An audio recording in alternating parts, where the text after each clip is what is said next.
Hey, and welcome back to my channel. I'm a former real estate agent turned designer and seamstress. I have no job right now other than my private clients that I'm working with, and I'm doing custom work and one-on-one. I also develop a ready-to-wear fashion collection, production. It's impossible, it's very difficult. It's a lot of learning and it's a very interesting process. Sucks all the money and energy out of my soul. Actually, in one of the comments in my previous videos, if you haven't watched before, please go ahead, do so. And also subscribe to my channel. Someone suggested to me that I should make a very cheap, easy fit for a New Year's Eve party dress. As I was deciding what I'm going to do, I also realized that I have a last-minute wedding invitation for January 6th. So therefore, I put all my fabric scraps together just so I can make a look. I did not have time to go to a fabric store to pick some new fabric. However, because I'm a fabric hoarder, I have so many fabrics, so many pieces that I have from previous project that I never throw away. And I decided to put all my black fabric together and come up with something. Obviously, sometimes you plan for something and you end up going for something else just because you decide to change along the way. Lack of time, lack of fabric, and some other issues. So right here we have all my fabrics. I put together everything that I was able to find in lace, organza, scuba, mesh, anything that I have to spare black. So I found some lace, a really small piece, and this is absolutely all I had from one of my previous projects. I decided to play a little bit with the pattern, and I did want to place it nicely. Originally, I wasn't planning to go this way. I did not want to have a V neckline for this dress. I wanted to bring it closer to my neck. Both of the events are going to be in the middle of the winter. Both of them are going to be in a very air-conditioned places. I'm actually always extremely cold. And so therefore, I went this route. And so I put together something. I found enough scuba that would have been good for me to create a very simple black scuba dress, maybe with a bit of flare at the bottom. As I'm standing here and looking through my fabrics, I'm trying to play a little bit with what I have.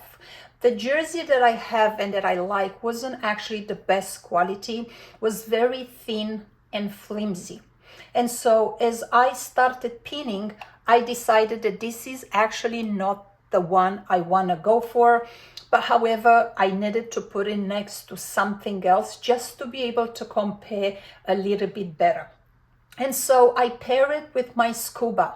I have a passion, I have a love for scuba. It's probably one of the easiest, the best fabrics to work with, easy to learn for the beginner, easy to design with, easy to create patterns, easy to drape on a dress form, has a beautiful, amazing stretch, and has so much forgiving. If you have little mistakes, if you gain weight, if you whatever, this fabric is an amazing fabric to work with in any stage of your career you're going to be. And so I kind of look at it twice and I realize the scuba is what I'm going to go for. I love the way it drapes. Unfortunately, I did not have enough for me to create a fuller skirt onto this dress because the way it drapes, to me, it's fascinating. It's so satisfying when you start draping scuba on a dress form, and it actually pretty much takes a shape in itself.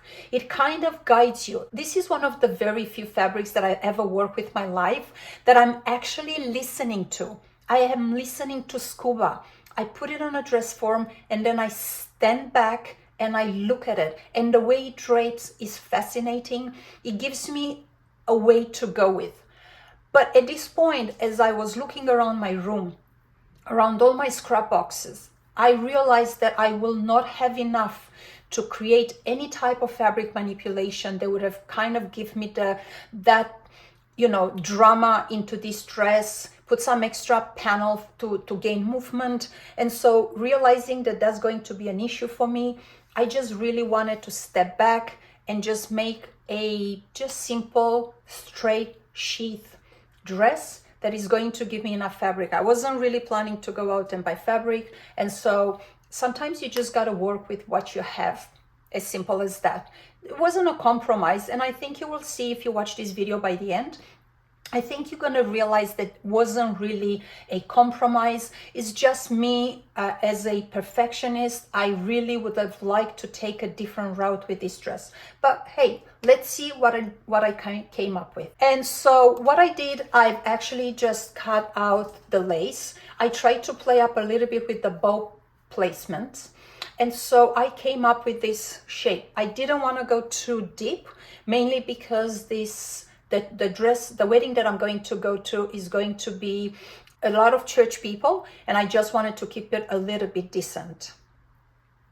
And so I first created the bodice. I started by cutting the front.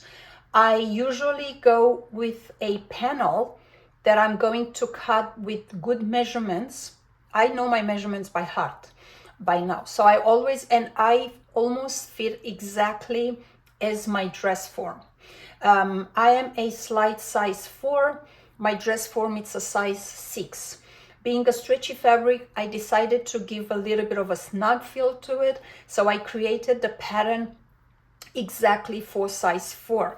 So I started cutting my panels to go ahead and drape and follow the shape of my neckline, and did all the draping of this scuba dress on my dress form.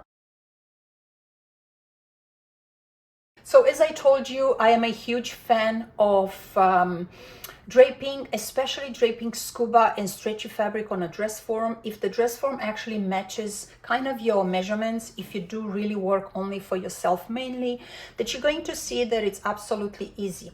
You just need to be really mindful of the actual silhouette that you have, and also the grain of the fabric, and also the way it drapes. Remember, I said in the beginning of this video, especially referring to scuba, that I think it's important to listen how the fabric is going to fold, how the fabric is going to drape.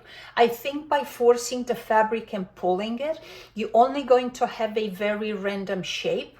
And I also noticed that even if you manage to sew that in any possible way, you stretch it, you pull it, you force it under the stitches, by the time you wear it once and then you give it a wash, to me, when it comes out, that garment, that item is going to look awful, and you're not going to be able to wear it again. And so to come up with something that is ill-fitting, it's only going to create problems later, even though you manage to sew it and it seems right or it seems fine. Especially if it's for a client of yours, they will never come back to you, and not only that, but they are also going to give you an extremely bad review. And word of mouth is really important when you actually work on your own. So as you can see, I move forward, I drape everything, I created my dart, and so then I play a little bit with neckline. I was keep adjusting until I was happy with where I'm going. Again, remember, it's a lot of people at the wedding are church people, and I didn't want to offend them by going a little bit too plunging with my neckline. However, I'm also a wife and a mother, and I did not want to go out there feeling like I am too revealing. So I followed the same process with my other side of the bodice, of the front of the bodice. Also, one very good thing about scuba that you need to know is that the actual back and front of the fabric, the right face and the wrong face of the fabric, are actually pretty similar. So that doesn't really affect the way your fabric shine in the end. So that was really easy for me to pin on this side and then be able to sew on the same side. Normally you would have to follow the wrong side of the fabric, put it out on the dress form, make all your outside darts, and then go ahead and sew so you have the stitches on the wrong side of the fabric. So this is now my bodice. I created the shape. I put all the pins for the darts, and I decided to cut it now and follow the shape of the dress form, just so I can start creating the bodice. I always step back and look at all my work. I always want to be symmetrical. It's very important to have symmetry when you actually drape. It's very easy sometimes if you do not look, step back and look at it. It's very easy to have off in your proportion, and that's going to affect. Then you have to undo your stitches after you finish sewing and go back and do it again. So step back all the time, look at your progress, keep adjusting, and when you are happy, just keep it. I've also shaped my armholes on the bodice. I know my measurements again by heart. You can see me here measuring. I've also measured underarm. Is at some point I think I forgot my underarm in my body's measurement underarm. So I went ahead and sew my darts. So I followed the same process with both sides of my front bodice. I cut and shape really well, and I made sure both sides are actually having the dart stopping at the same place. This type of silhouette for me would allow me to either wear bra or wear no bra, depends if I'm going to line the illusion of the lace. At this point, to me, the illusion of the neck is going to be a little bit too revealing. And so as I was going to, and I was keep sewing and I keep adjusting the neckline, I realized that it's going to be a little bit too deep and too revealing for my taste. So as you can see here, I'm keep adjusting, I'm pinning in place, and I make sure everything is done just before I go ahead and come up with the design of my back. There you go, my bodice is in place.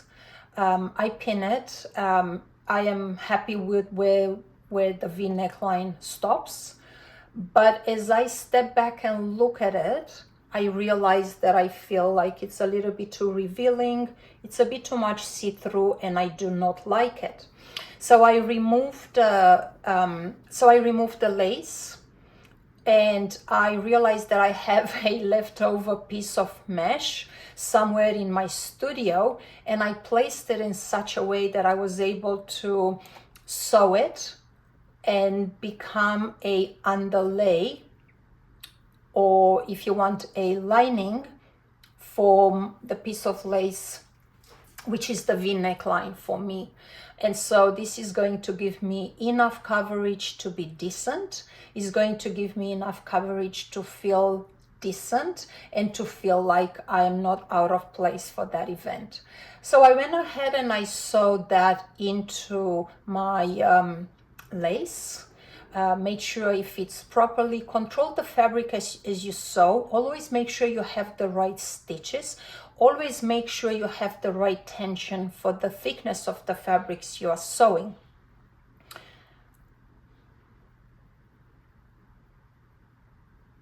So as soon as I was done with the V neckline, I was happy with what I had. I decided to add the neckline, the see-through with the lace. I decided to add it into the panels of the bodice and finally create the front part of my bodice.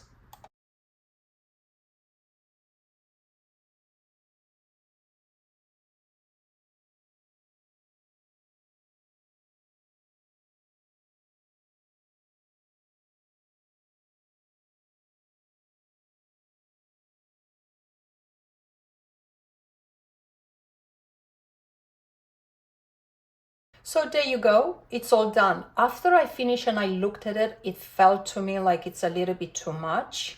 I felt like it's kind of like turned it into more of a matronly feel. I'm still not there yet. It looked to me more like a mother of the bride, mother of the groom dress. Most of the time these ladies like a little bit more coverage. They don't like to show too much of a skin. but I was happy the way it looked, and I really didn't have time to change. And so I just wanted to go ahead because the time for me, it's always an issue. I never have enough time to give to the garments that I make for myself enough time. I always rush, so I had to keep going and create the back of my bodice now.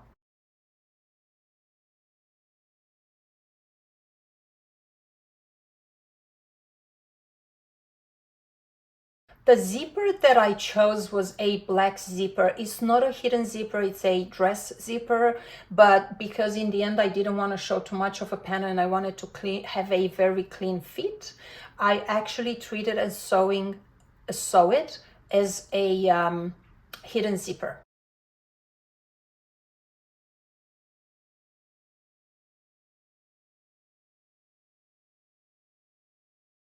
So as you can see here, I'm working and adjusting my back. I created both panels on my back. I'm going to have a high neck back and for this dress. If I had enough lace, I would have most likely created a V neckline for my back, just so I can match the actual dress really well. But all I had was what you saw in the beginning of this video, and I knew I'm not going to be able to patch up and come up with anything else. So therefore I created to just make a scuba back all the way up to my neck. Again, remember, it's going to be a very cold season. I would have liked to have that lace though at the back in a V shape, but as soon as I realized I don't have enough, I didn't have a choice and I had to go ahead with the design. I have this lace for so many years that I don't even remember where I got it, how I got it, who did I got it for. I know I don't have anything with sequins in my closet, so it wasn't for me, but it must have been a long time ago and I really can't remember. So there you go, my bodice is complete. I shortened the bodice a little bit. My torso is not very long, so if the bodice seems to be a little bit shorter, it would feel that way because I had to adjust it to my bodice. I know my measurements very well, and I know that if I would have cut it, if I would have left it longer, my waistline would have felt really unnatural. So what I did for my skirt, I went really basic. I created a pipe, literally a pipe, a long pipe out of scuba, very long, much longer than I am, because I wanted to create the illusion of a train. I did wanted to give a train. I love the fluidity of scuba train. What I didn't realize after I designed and after I created, and you're going to see at the end, as I walk around, it started to bother me a little bit because the train, because I didn't have enough fabric, and I didn't have enough fabric to create side panels as well, along with the back panel that goes into the back seam. And so I have a very slight train. It's almost like a fishtail.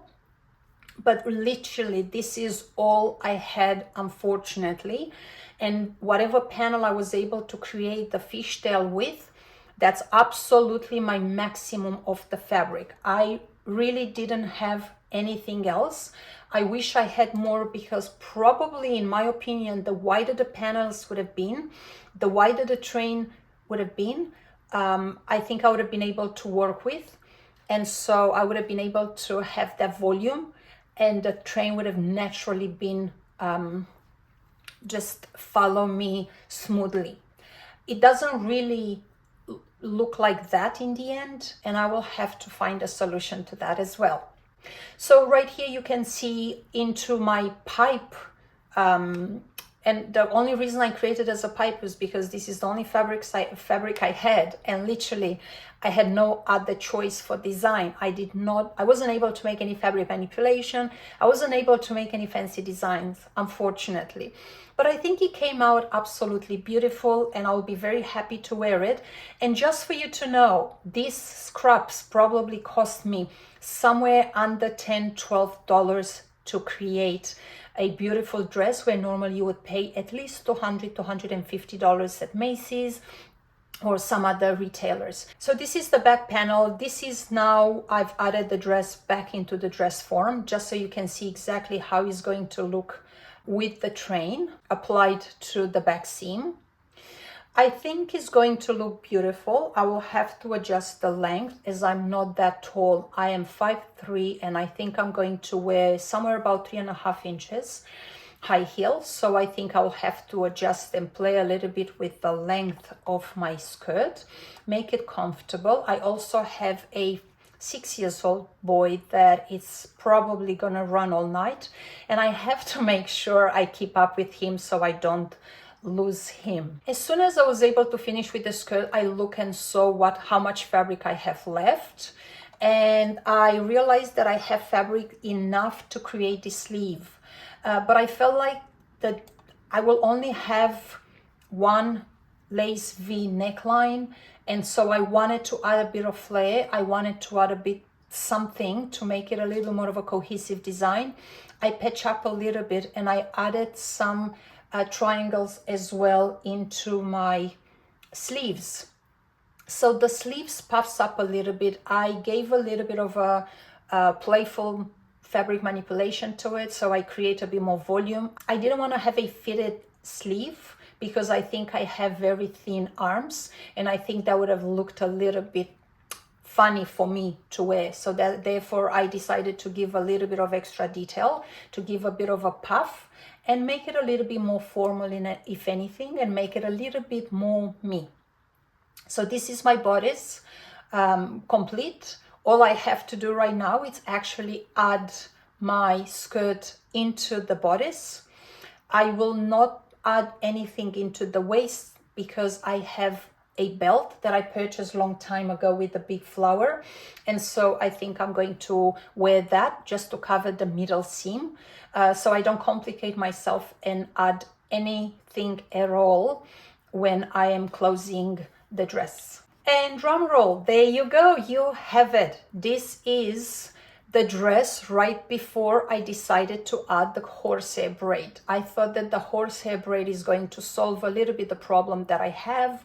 I also had to include my zipper into it. I pin a little bit, but kind of this is where is my final result. This is the dress. I am not wearing a bra right now. Most likely I would have to wear a bra with it, but I kind of wanted to see whether I can go both ways, considering that it's a thick dress and sometimes, especially a wired bra could be a little bit uncomfortable to wear. This is the panel, and this is what I'm trying to explain to you that most likely is going to bother me as I walk.